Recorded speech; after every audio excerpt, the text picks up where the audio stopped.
अरविंद केजरीवाल को गिरफ्तार किया, 17 महीने मनीष सिसोदिया को गिरफ्तार किया, मुझे 6 महीने जेल में रखा, सत्येंद्र जैन को जेल में रखा है। और जब ठीक चुनाव करीब आ गया तो अमानतुल्लाह को आज पकड़ के जेल में डाल दिया, क्योंकि अब जमानत हो रही है एक के बाद एक। और अब अरविंद केजरीवाल जी को भी जमानत मिलने वाली है, वो भी बाहर आने वाले हैं, तो कोई ना कोई खबर चाहिए, तो अमानतुल्लाह को गिरफ्तार कर लिया। निराधार बेबुनियाद कोई मामला नहीं है अमानतुल्लाह के खिलाफ। कैसे गिरफ्तार किया गया? एक इंसानियत होती है, इंसानियत को कुचल कर गिरफ्तार किया गया। अमानतुल्लाह की सासू माँ का कैंसर का ऑपरेशन हुआ है 3-4 दिन पहले, वो गंभीर हालत में अस्पताल से यहाँ लाई गई और घर पे एक वृद्ध महिला जो जिंदगी और मौत से जूझ रही है, घर वाले बता रहे हैं कि भाई उनकी हालत ठीक नहीं है, हमने आपसे लिख के समय मांगा है। ऐसा भी नहीं कि ईडी को नहीं पता था। अमानतुल्लाह की मदर इन लॉ के बारे में ईडी को नहीं पता था, ये भी नहीं है। लिख के सूचना दी गई कि हमें कुछ समय दे दीजिए, हमारी मदर इन लॉ की तबीयत खराब है, उनको कैंसर हुआ है, कुछ वक्त दे दीजिए, हम इन्वेस्टिगेशन जांच करेंगे। और आपको अब मैं जो बताने जा रहा हूं वो कानून के किस दायरे में जांच है या कॉमेडी है, ये मीडिया के लोग और इस देश के लोग खुद तय करें। 2016 में वक्फ बोर्ड का एक मामला बनाया जाता है और उस मामले के आधार पर सीबीआई पर्चा दर्ज करती है। पहला पर्चा 2016 में, 6 साल तक सीबीआई जांच करती है उस मामले की। 6 साल के बाद फाइनल चार्जशीट दाखिल करती है, अमानतुल्लाह को गिरफ्तार नहीं करती है और सीबीआई कहती है उनके खिलाफ रिश्वतखोरी का, भ्रष्टाचार का, आर्थिक अपराध का कोई मामला नहीं मिलता।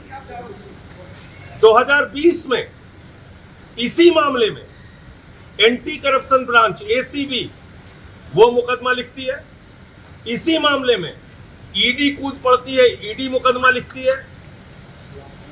2022 में एसीबी अमानतुल्लाह खान को गिरफ्तार करती है। अमानतुल्लाह खान को उसी मामले में जमानत मिल जाती है। कोर्ट कहती है, कोर्ट की टिप्पणी है जब एसीबी से जमानत मिली कि अमानतुल्लाह खान के खिलाफ कोई भी भ्रष्टाचार, आर्थिक अपराध, रिश्वतखोरी का मामला नहीं है। उसके बावजूद 2023 में अमानतुल्लाह खान के घर पे ईडी का छापा होता है, ईडी की छापेमारी चलती है।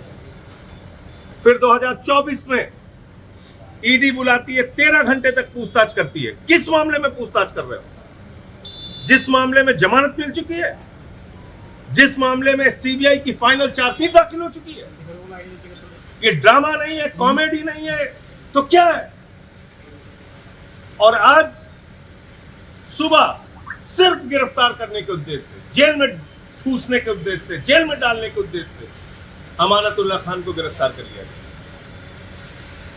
मैं भाजपाइयों को कहना चाहता हूं, तुम पूरे देश के सामने एक्सपोज हो चुके हो और तुम्हारे नेता, देश के प्रधानमंत्री नरेंद्र मोदी एक तानाशाह के रूप में स्थापित हो चुके हैं। बड़े बड़ों की तानाशाही नहीं चली, तुम्हारी भी नहीं चलेगी। तुम भी एक दिन सत्ता से हटोगे, जाओगे और इन बातों का जवाब देना पड़ेगा तुम्हें। आप सिर्फ गिरफ्तारी पे गिरफ्तारी किए जा रहे हैं।